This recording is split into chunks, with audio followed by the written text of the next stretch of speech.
L'histoire du Tofa remonte en 1715.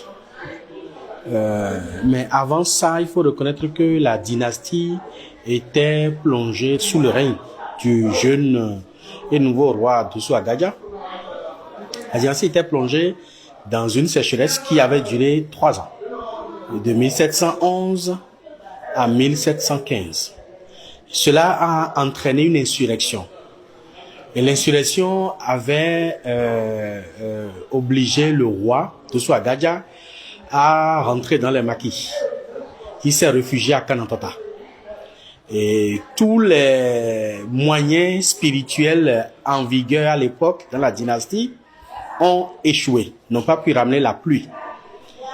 Et il a demandé à son fils, à Vissou, d'aller vers le royaume d'Oyo pour chercher des forces occultes susceptibles de pacifier la dynastie et de ramener la pluie.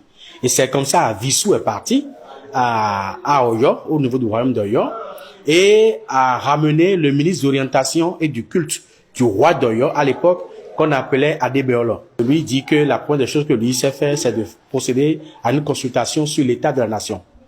Et cette consultation fut faite le 15 novembre 1715.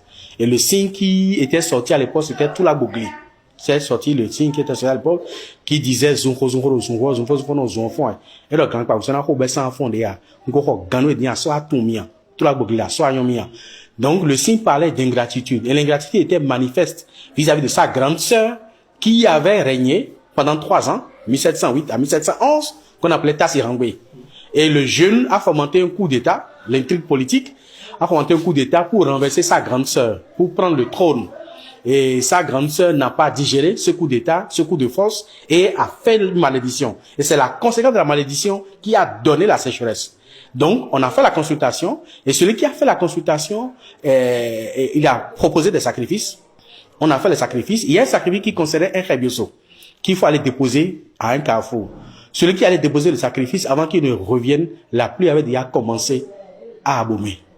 Et le roi dit, monsieur là, il n'est pas seulement venu pacifier le pays, il est venu me vendre la pluie. Et il l'a surnommé Dissa, c'est-à-dire le vendeur de pluie, qui est le premier Bokoron. Donc il a obligé à rester dans la dynastie, il n'est plus reparti. Il est resté il est mort ici, et c'est de là que le Tofa a commencé, et ça fait l'objet d'une institution royale.